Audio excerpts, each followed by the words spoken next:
सारी अवस्थाएं असंतृप्त विलयन है। विलायक में हमने विलय को मिलाया, घोलना शुरू किया, असंतृप्त है। जब तक वो संतृप्त नहीं हो जाता तब तक विलयन असंतृप्त रहता है, मतलब संतृप्त होने से पहले के विलयन को हम असंतृप्त विलयन कहते हैं। उसके बाद जो पांचवा है वो अति संतृप्त विलयन है। इसके बारे में हम जानेंगे। हमने कई बार इस तरीके के विलयन देखे हैं लेकिन हम समझ नहीं पाते हैं, कई बार हमको दिखाई देते हैं, सामने होते हैं हमारे। तो अब हम समझेंगे अति संतृप्त विलयन, उसका एग्जांपल भी समझेंगे।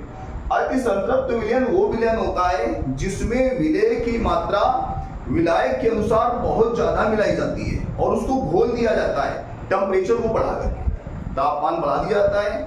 उसके बाद विलायक को उसमें घोला जाता है, विलायक घुलता रहता है। उसके बाद जब उस विलयन को ठंडा करते हैं तो ठंडा करने पर जो विलेय की मात्रा होती है वो प्रेसिपिटेट होने लगती है। डिफरेंट टेम्परेचर पर डिफरेंट क्वांटिटी प्रेसिपिटेट होती है। ऐसा विलयन क्या कहलाता है? अति संतृप्त विलयन कहलाता है। और इसका सबसे अच्छा एग्जांपल जो आपने देखा है, किसी मिठाई की दुकान पर देखिए, जो वहां का हलवाई होता है वो चीनी को पानी में गर्म करके मिला देता है, एक गाढ़ा सा सॉल्यूशन तैयार कर लेता है चीनी का, और उसके बाद जब वो उसको ठंडा करता है तो ठंडा होने पर उस पर चीनी की परत जमने लगती है, चीनी का प्रेसिपिटेशन होने लगता है। ये हमारा कहलाता है अति संतृप्त विलयन।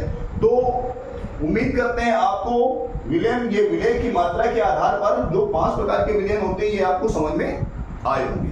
अब बात करते हैं विलायक की अवस्था के आधार पर। तो विलायक की अवस्था के आधार पर विलयन को बांटा गया है 3 भागों में, एक, पहला, दूसरा और तीसरा। पहला भाग होता है ठोस विलयन।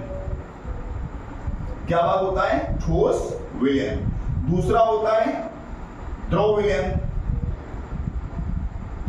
और तीसरा होता है गैस विलयन। अब ध्यान दीजिए जरा, यह विलायक की अवस्था पर है, मतलब अगर विलायक ठोस होगा तो विलयन भी ठोस होगा, अगर विलायक द्रव होगा तो विलयन भी द्रव होगा, और अगर विलायक गैस है तो विलयन भी गैस ही बनेगा। तो ऐसे विलयन की वो अवस्था जो विलायक की अवस्था होती है उस पर निर्भर करती है। ज्यादातर जितने भी विलयन बनते हैं वो सारे विलयन विलायक की अवस्था पर ही निर्भर करते हैं, क्योंकि विलायक की अवस्था के आधार पर विलयन इतने प्रकार के होते हैं। देखिए ये सारे विलयन जो है ना, ये भी विलायक की अवस्था में ही होते हैं, जरा समझिए। तो ये भी विलायक की अवस्था पर ही समझेंगे। जो ठोस विलयन होता है ये विलयन पुनः 3 प्रकार का होता है। इसका पहला पार्ट है ठोस में ठोस।